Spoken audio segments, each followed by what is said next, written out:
Good morning, everyone. Paul Duncan here with GammaEdge. Let's go ahead and get right into it. So today's the summary for February 10th. We still have a bias upward, but we're cautious, especially since the CPI number, the reaction was fairly strong. As always, make sure you review Taylor's market view in the GammaEdge Discord under market status. He's got some good notes in there, some good things to look at. Short term, the CPI may challenge the overall bias to the upside. We'll see what happens here.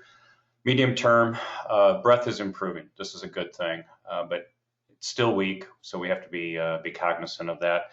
Longer term, we are improving on the bullish side, and we still have a downward sloping cumulative tick, but it is reversing, and that will take us from a long-term bearish to a long-term bullish if it continues. I have no idea if it's going to continue. The ES, right now we're seeing a significant drop in the ES from overnight levels, which obviously is a bearish stance. So we may recover, we may not, we'll have to see. The VIX is elevated due to the poor CPI numbers. And then when we get down to the SPX and the key levels here, some things to watch. 4,600 is still the short-term upper target. I do think we've got a flip somewhere around the 45.21. There's a confluence of the 45.10, 45.20 area, which is an area of liquidity due in part to the JPM long put legs that are there. And then there's a copycat trade that is sitting down at 45.20. We want to make sure that we watch those. That could be an area of liquidity. If we lose that, probably a push down towards 44.80. And then with potential stopping points on the way on down. I do see that 44.40 could be the near-term downside support with a push all the way on down to 4,400.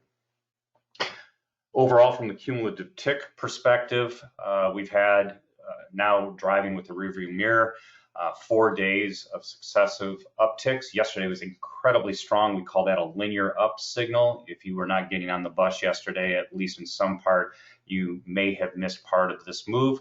Watch for the cumulative tick, which we talk about frequently within the Discord.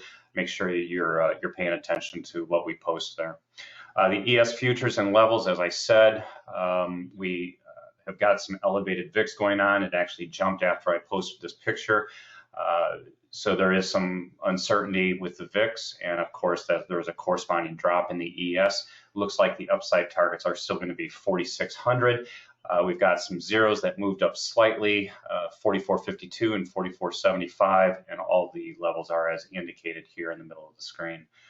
From a SPX, PM settled, and SPX combo, which is both the AM and PM, does not include the SPY. We are more or less unchanged in our overall structure. I will say we've got a 1.61 or call it plus or minus expected move today, which could take us down to 45.13 or up to 46.60.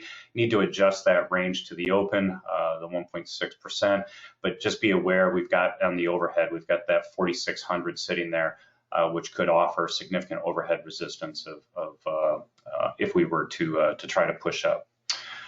From the perspective of the PM settled SPX, we are in an overall positive gamma condition that's new.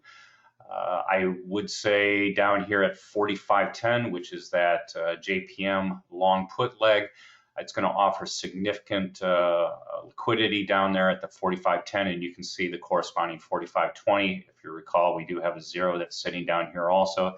So it would be very likely that we could, if we did come down to this level, we would hold this level. If not, then we would probably push south here.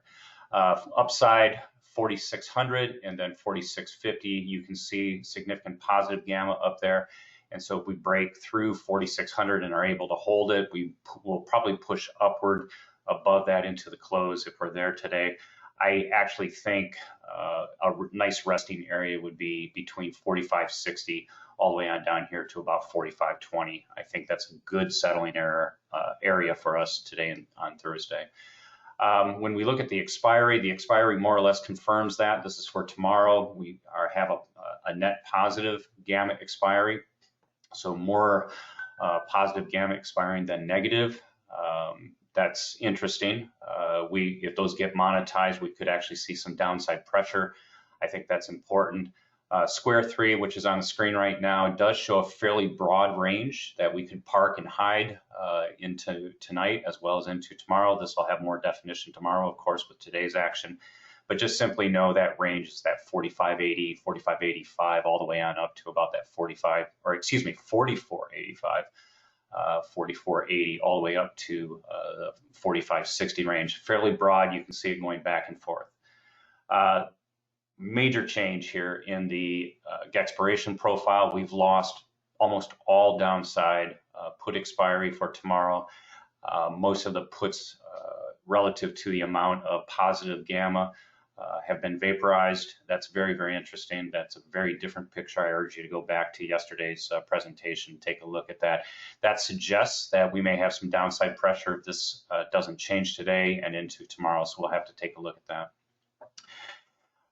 Lastly, the overall SPX mothership positive gamma condition. This is a change from yesterday, pretty significant level. As you can see here at circle 2, we are unchanged at the 4,700 levels for upside targets. You can see there's a couple spikes for us that could be areas of liquidity on the way up.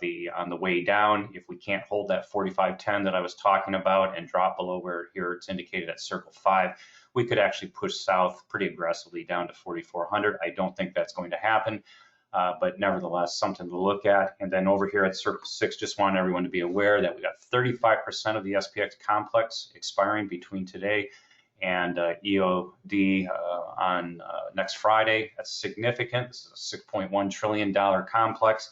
And when we have 35% of it going away, that's a fairly significant, $2 trillion of it is going to vaporize. So be aware of that.